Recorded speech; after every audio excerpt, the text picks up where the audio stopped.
Have you ever noticed how it's an incredibly scary time to be alive? We face an impending climate disaster. The rise of artificial intelligence and automation will crush us all to dust in the great metal jaw of progress. Young people face a deep uncertainty, and older people are facing a reckoning as they have to come to terms with the kind of planet that their kids and grandkids are going to inherit. But what if I told you that we can afford to take on every single one of those challenges?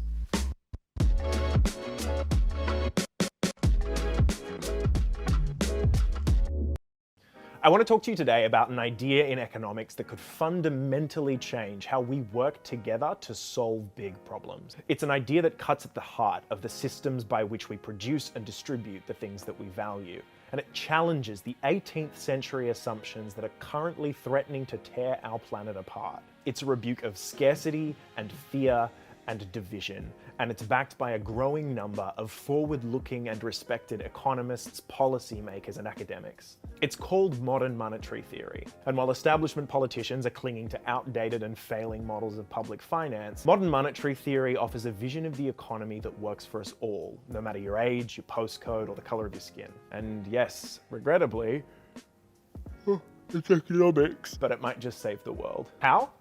Modern monetary theory takes the focus off balancing a budget and forces us to think about how we balance an economy as a whole, and think about how we can use the economy to solve the great challenges that we're facing. Now, these are very big claims that I promise to come good on by the end of this very big video. But before we get to how modern monetary theory can solve problems, it's worth taking a look at how governments solve problems at the moment. I think the popular feeling is that they don't.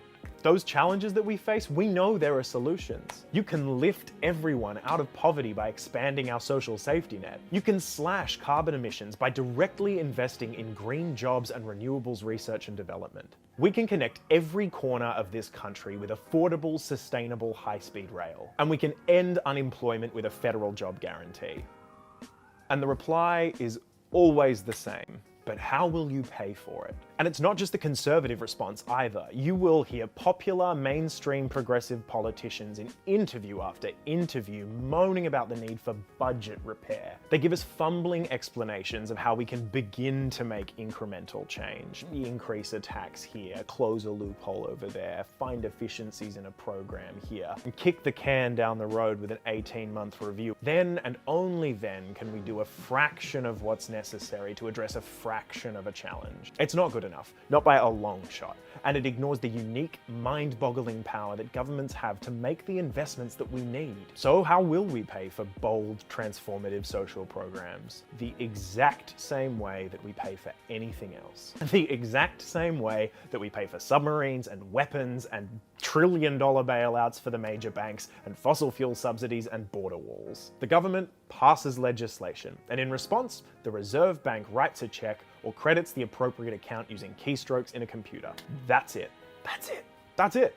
The government doesn't need to go and find the money anywhere. The government is the sole source of that money. They are the issuer of currency. The government is not like the rest of us. It's not a household running up debt on a credit card. It's not a small business that can go bankrupt if it spends more than it takes in. As the issuer of a currency, governments spend money into existence. It doesn't come from taxpayers. In fact, we can only pay tax once that money has been spent into circulation to begin with. And while the government may then choose to pull some of that currency out of circulation, it doesn't have to offset every dollar that it spends by finding a dollar to save elsewhere. Don't overthink this. It sounds incredibly simple, impossibly simple. One of the titans of 20th century economics, John Kenneth Galbraith, has a line that I find very comforting here. He says, "The process by which money is created is so simple that the mind is repelled." But don't be repelled. A government will authorize a central bank to make whatever payment it wants. They can then determine how much of that spending they want to offset and bring back in as revenue. And to be clear, this isn't a policy suggestion. I'm not suggesting a change to how governments work. This is how governments work right now. Any government that issues and controls the currency that is used in their country cannot run out of that currency. The US government cannot run out of US dollars. The Australian government cannot run out of Australian dollars. The New Zealand government can't run out of fake Australian dollars, and so on. Now, make no mistake, that doesn't mean that governments can buy absolutely anything they want in absolutely any quantity they want at absolutely any speed they want. An economy has a kind of internal speed limit. The government's special power is as a buyer, and there's only so much to buy at any given time. But there are vast, unused and underutilized resources that the government can and should mobilize with spending. How many people looking for work can we give decent employment to for the benefit of all of our communities? How many researchers are stuck waiting for research grants when they could be out there in their labs doing the work that will propel humanity forward? How much food goes wasted on shelves while people who don't have the money to buy it go hungry? In each of these cases, the government can spend to achieve an important social outcome without ever exceeding the natural limits of the economy. If we overshoot those limits, we could drive up prices and cause inflation. But right now, we know that we are so far away from those limits. Inflation is low, and there are millions of people who are looking for work. Business confidence is shaky, and there's so much work to be done. Increasing the cost of things that ordinary people rely on to survive is a concern, and it's one that should be at the forefront of any treasurer's mind when they're building a budget. But spooky national debt and deficits, those numbers don't mean anything in isolation. They're just accounting records in a spreadsheet. It's the effect of those numbers that we should be thinking about. That's what modern monetary theory is all about. The unique ability for sovereign governments to spend to solve problems. I know it feels weird. It upsets some of our most ingrained metaphors. Debt that doesn't matter? It doesn't seem to be an accurate description of how you and I relate to money. And that's because it isn't.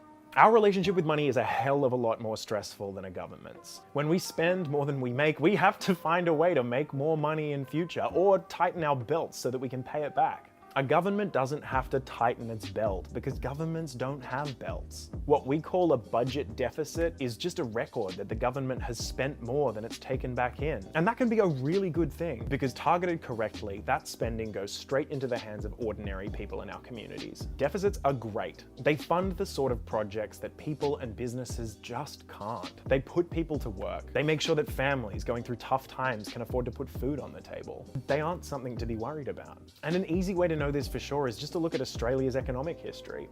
For 90 of the last 117 years, we have run budget deficits. And our deficits are always way bigger than the surpluses. When governments run deficits, as long as we aren't already operating at our productive capacity, it tends to grow the economy. How we spend that money and what we use that deficit for matters, of course, but that's the discussion that we should be having, not freaking out about whether or not the government has money to begin with, because the answer is it always does. So what's the role of a tax then?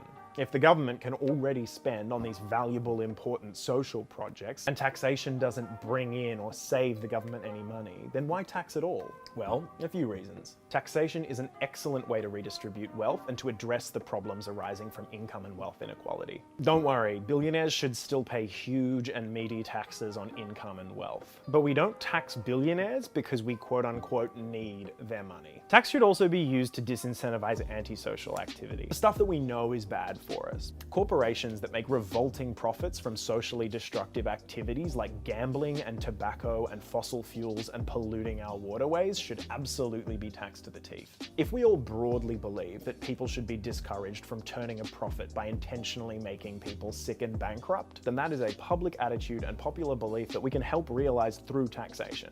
Again, this challenges a really fundamental and ingrained metaphor. The taxpayer is the hero of the modern economy, right? Thatcher got a lot of mileage out of insisting that there's no such thing as public money, only taxpayer money, but literally the opposite is true. That's not how money works. As we established before, governments spend currency into existence. Literally all money is public money. There is just so much incredible potential in shifting the focus of budgets and public finance towards democratically determined real outcomes. This is a topic that I find it very easy to be very positive about, and I've been quite positive for quite a while. So let's take a break and talk about the limitations. Firstly, this won't work everywhere. It will only work in monetary sovereign nations. That is a nation that issues and controls its own currency and has a floating exchange rate. So Italy, Greece, Ireland, bad news. Because you answer to the European Central Bank, you can't control the supply of currency. Italy can run out of euros because it doesn't issue euros. But for nations that do issue and control their own currency, like the US, Australia, and New Zealand,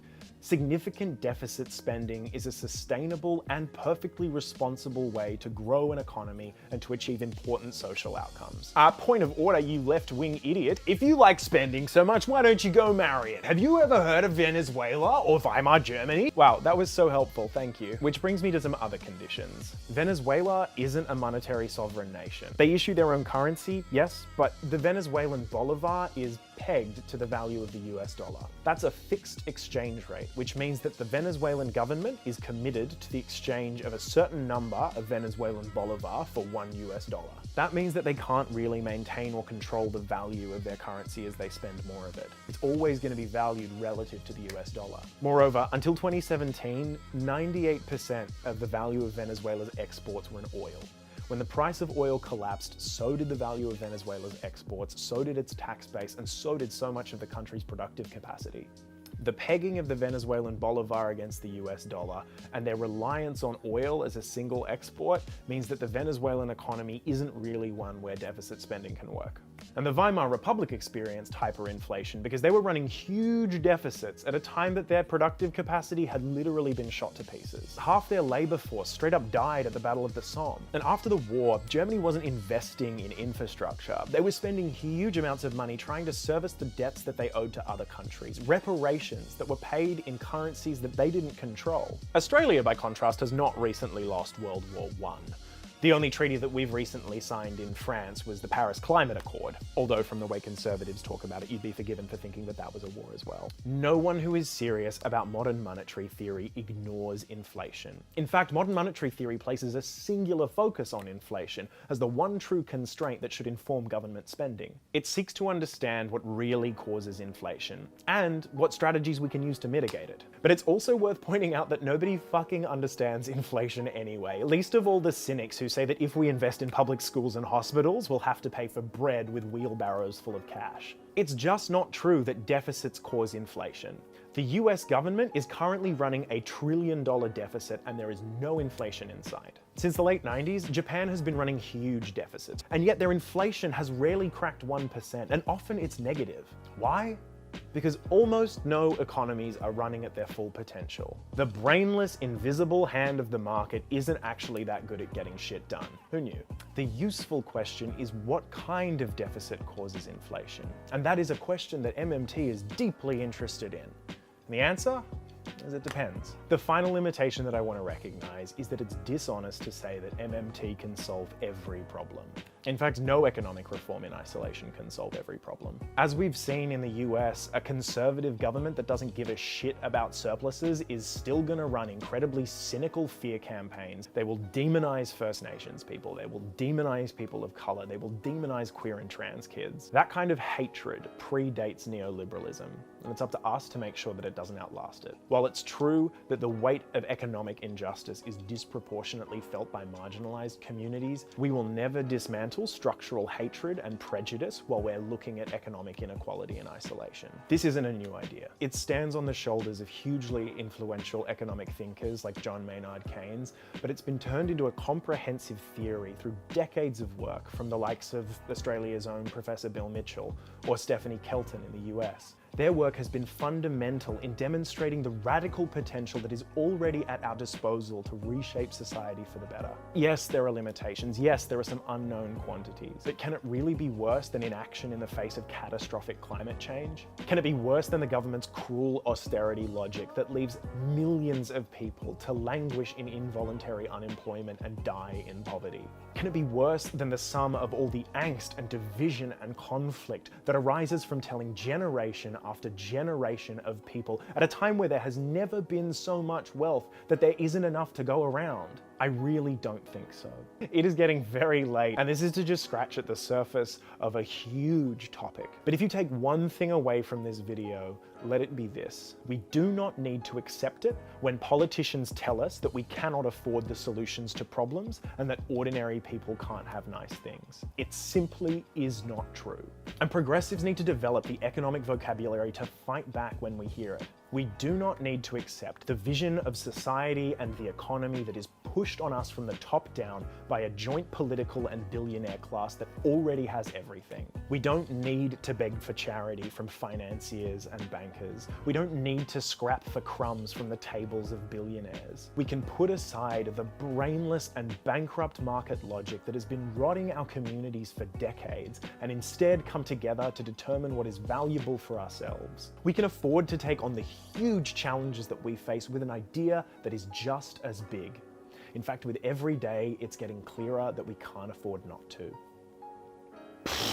If you've made it to the end of this video, thank you, first of all. If you enjoyed this video, if you're excited by this idea, please chuck it a like, get in the comments section and share it far and wide, because ideas like this are accessible and important and powerful. They're just largely unheard of. Let's fix that.